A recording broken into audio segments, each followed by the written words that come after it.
వంశీ గారి సినిమాల్లో అందం అంటే చూసే వాళ్ళ కళ్ళల్లో ఉంటుందని అంటారు, కానీ మీ సినిమాల్లో అమ్మాయి కళ్ళే అందం అని నమ్మిన వ్యక్తి మీరు.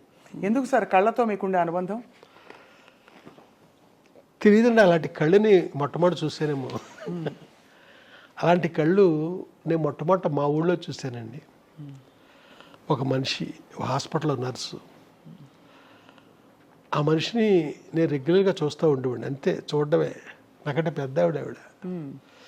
ఓసారి రోజు చూడడానికి వెళ్ళేవాడండి, అతిశేకులు వేసుకుని వెళ్ళేవాడిని ఆవిడ చూడడానికి, మా పక్కూరు. ఒకసారి నేను వెళ్ళబోతుంటే ఎవరో ఒక అతను, నువ్వు ఎక్కడికి వెళ్తున్నావు నాకు తెలుసు, వెళ్ళొద్దులే అన్నాడు. అన్నాను, అమ్మాయి చచ్చిపోయింది కదా అన్నాడు.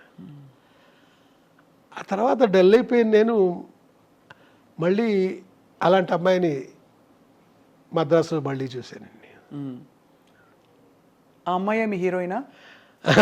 అంతే కదా, ఆ అమ్మాయే మీ హీరోయిన్. నేను పరిచయం చేసిన హీరోయిన్, అంటే నా సెకండ్ ఫిల్మ్లో హీరోయిన్.